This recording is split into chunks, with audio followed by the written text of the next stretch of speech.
I'm Jeremiah Boucher, a commercial real estate investor with over 20 years experience. This show is designed to help you build your business, become a better real estate investor, and help you see opportunities that will keep you ahead of the competition. This is Finding Your Edge. So we start the year out right, 2023. Here we go.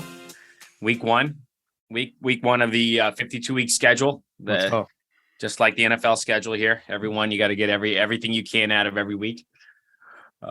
I think for us, with what we just broke down, that transaction for you and what you're buying, and I love the fact you hit them through text and you created that relationship. I mean, that's the secret to the business. If there's a secret sauce, it's getting a hold of people that no one else is getting a hold of and finding the value in those assets where people are just leaving them behind. Everybody wants stabilized assets. Yeah. So the Long Meadow one and the other one are not stabilized. No, they're lease ups. Yeah. They're lease ups. Yeah. No. And those are the ones that I'm just curious. Those are the ones that you guys own that you would sell to them. We actually joined. We allowed them to manage them because they have a presence there, and we wanted to try to emulate their management systems. So we're kind of sneaking in the inside and love it, learning their systems, and they're trying to sneak in and learn ours. Sure. So we thought there's collaboration there if we do want to exit, but they don't want to buy everything. So now I had to pivot and really go all in, in terms of doubling down on adding the value to everything that we already have. I was kind of juggling last year, do we sell the portfolio, start over and then really start to build this business again? Or do we, if they're not going to get the value, then we got to take the resources I have, get the team going in the right direction and double down, put all the money and effort into doubling the size of these things so that we can down the road get that value. Got it. Love it. And so the value is building, is what you're saying. The value is in improving, building, leasing. Improving and building and leasing. Yeah, signage, systems, systems in terms of customer service, good rates, concessions, meaning making sure you give people a half month or month off in order to get them in there. If we're seeing a slowdown, it means, like I said, paving it, painting it, lighting it up, having your keypad working, your cameras working, all the stuff you're going to do on your property, your two properties there. This is the stuff we're doing across 70, depending on the stage it's in. It's a lot of work. Yeah. But hey, we'll take it over the others where we're not dealing with tenants living in the asset. Yeah, no doubt. It's all work.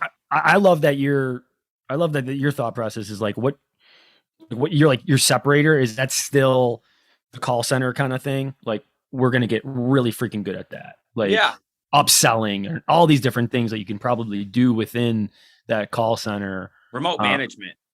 With management. Yeah, remote management. But that is the call center. That is. The remote management's the key piece. Yeah. You're rarely going to get a tenant like yours where they're already on site and they'll manage it for free or for under $1,000 a month. And that works. That helps you get started. And that's a good, unique scenario, which is perfect for you as long as you keep that good manager. But as you do it across scale, you got to find a way to eliminate that large payroll, but still keep the high customer service. Is a part of it working with like that easy kind of storage company? What is that? You say easy storage? Well, you're going to have to use the software. Yeah. So, the lesson on this site here is like if you want to do the 80-20 rule and you don't want to deal with a bunch of little detailed horse shit and figure out all these major systems, to grow as a small operator under 5 or 10 facilities, just use Easy Storage Solutions. Those guys did figure it out where ESS is the software that you can run your storage through. The customer can rent rather easily. It's a basic web page and website and software system where your inventory is online. So if you have 10 by 10s left, your tenant can see it, or your customer, they can book it, put their credit card in. The whole thing costs you under $200 a month. And you still have to manage the asset. It's just a system, a software system. Yeah, but that's huge. You need the system.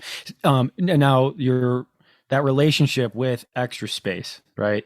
Mm-hmm. Did they reach out to you? Did you guys reach out to them? Initially? Yeah, it was more of a merge. It was like this big REIT came to us and met us through a trade show and through a mutual acquaintances. And then they came to us and really it was after the large sale. There was a large sale and then they came to us. Got it. because I was just curious, kind of like the end goal with it, is it to sell this portfolio at some point to like a REIT like that? Yeah. Or, and again, I mean, I've danced around. I've circled in my head a million times on sell. Do I sell? Do I buy? Do I sell? Do I buy? I'm all in. I'm staying. I'm not selling. Love it. Yeah. I love it. Can't sell right. I mean, we can go through a whole different episode on the pros and cons of selling and buying. For me, the lessons. So for me, like when I'm evaluating buying or selling a property as an active investor that's in the business, you got to look at the number one question is what's the next opportunity? So if it's don't think about, okay, how much cash am I going to get out of this sale? How much value is there? And can I just sell it at a ridiculous price? I mean, yes, that's the second part of the equation for sure. I mean, yes, if you can max out the asset, great, you can dump it. But I'll tell you, Marty, when you're doubling down every single time you're investing, because you and I started from middle class, lower middle class, you don't have the fortune to just take cash and sit on it or just hang out with cash. Every single bet, at the table, you're just stacking on top. You're just doubling down every bet. So every single property I've always sold, you have to be able to reinvest immediately in the next asset. And then you're going to get that leverage and the velocity of money that you need. So if this asset you bought is 800 grand, you put 100 or 200 grand into it, right? Your whole basis will be 900,000 after you made your improvements. You sell it for $2 million. All right. You make at the end of the day, you make $1 million at the whole thing. That $1 million, you're not going to go put it in treasuries and you're not going to go buy a nice house and a car. You got to go, you take maybe 100 or 200 grand, put it in your management account, and then 700 or 800 grand of that, you got to put into the next asset. That's 3 million. And now that $3 million asset, you make the improvements and you make $2 million. You sell that for 5. That $2 million you got to put into the next asset. That's 8 million. Right. And then that 8 million asset, you make 3 or 4, and then that's how you scale it. And we're incentivized in the American business system where you can aggressively depreciate the asset. You reinvest it and bought new assets, improve these assets. You didn't pay tax. You deferred your tax on those gains. Now, instead of you cashing out on that $1 million that you made on your first facility, instead of you paying 25% plus, you guys in New York, you got, capital gains tax, and you're at 32% at the end of the day after the whole thing's said and done, right around there, 32%. So instead of getting that cut of 30% out of there, and then you have 700 grand left over, and then you take 200 grand in your pocket to have as a buffer, you're left only with 500,000 to go reinvest. You'd rather, if you're already in the game and you're going to do this in your infrastructure, you put your life and soul into this and you got employees, why do that? You should already have the next opportunity lined up. And I'm not saying you have to have the property picked out, but you better have that business strategy in your head so that, once you made that move, you already know what you're going to do. You already have 3 or 4 or 5 other moves lined up that you're going to go after and go buy more storage or apartment or park or whatever you want to buy. But as an operator, I would never sell anything. So that's why, pulling it full circle, why would I sell this portfolio for 300 million if I'm going to get whacked on taxes and I have no pure strategy to put it into the next group of assets or execute on a business plan? I thought I had some ideas around that, but I don't. So the fact that that's not clear, and I'm recapturing a shitload of depreciation. So the fact we didn't even bring that up, that, when you're paying tax, you're paying tax on, the gain. But if you depreciated the asset, right, you're recapturing and paying the tax on all that recapture, which is 25% of whatever you depreciated. So I'd be paying like 55% taxes. And there's nothing wrong with that. I'm just saying I'm not at the level where it's time to cash out and walk away from the casino. It's time for me to, I'm still placing my bets so that I have that pot that, I know when it's time for that pot to where I can pull it off and I can really go cash out and then go buy some treasuries, buy some stocks, have a few triple net deals, have some storage, apartments. But yeah, I'm not there yet. So that's why I'm not selling. So that's like a high level doctorate type level for people listening of understanding from somebody who's at the highest in their class in this asset we're talking right now is self-storage, of their thought process when it comes to, am I going to sell or not? And so that's the big difference when you're talking to a seller who may be someone that's in that high level bracket, that person that's a CEO type person. They're, even if you gave them a really nice number, it still may not make sense to them because they don't have something else to buy. So even though you think, oh, wow, I'm really giving you a very competitive offer here. Well, yeah, you just caught me at a wrong time, right? So you might have caught Jeremiah a year or two ago where he would have sold the whole thing, right? Or won, whatever. Right. So it's one of those things where it's like, if you guys want to grow, this is what I want to do, right? I'm listening to my mentor.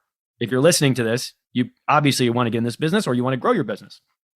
These are the thoughts that this person is taking. Now, Jeremiah thinks this is just a normal thought, but it's really not. It's more of like, hey, these are actual concepts and strategies that I'm thinking of and I'm implementing on a daily basis so that I can grow my business, so that I can build this business, I can scale this business, and I can, hey, I'm not only doing that, I have people that have employment with me.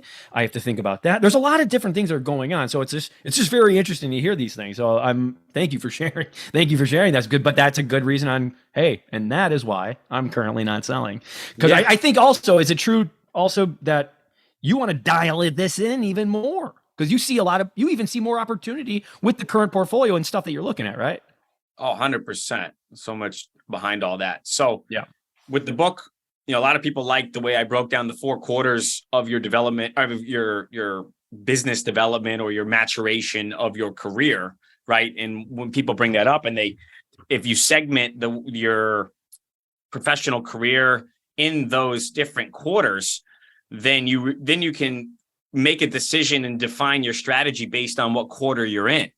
So when I said in my career, I'm in my 3rd quarter where this is it. This is when you put really my foot on the gas and scale this thing up, because the 1st quarter I was a knucklehead just figuring things out.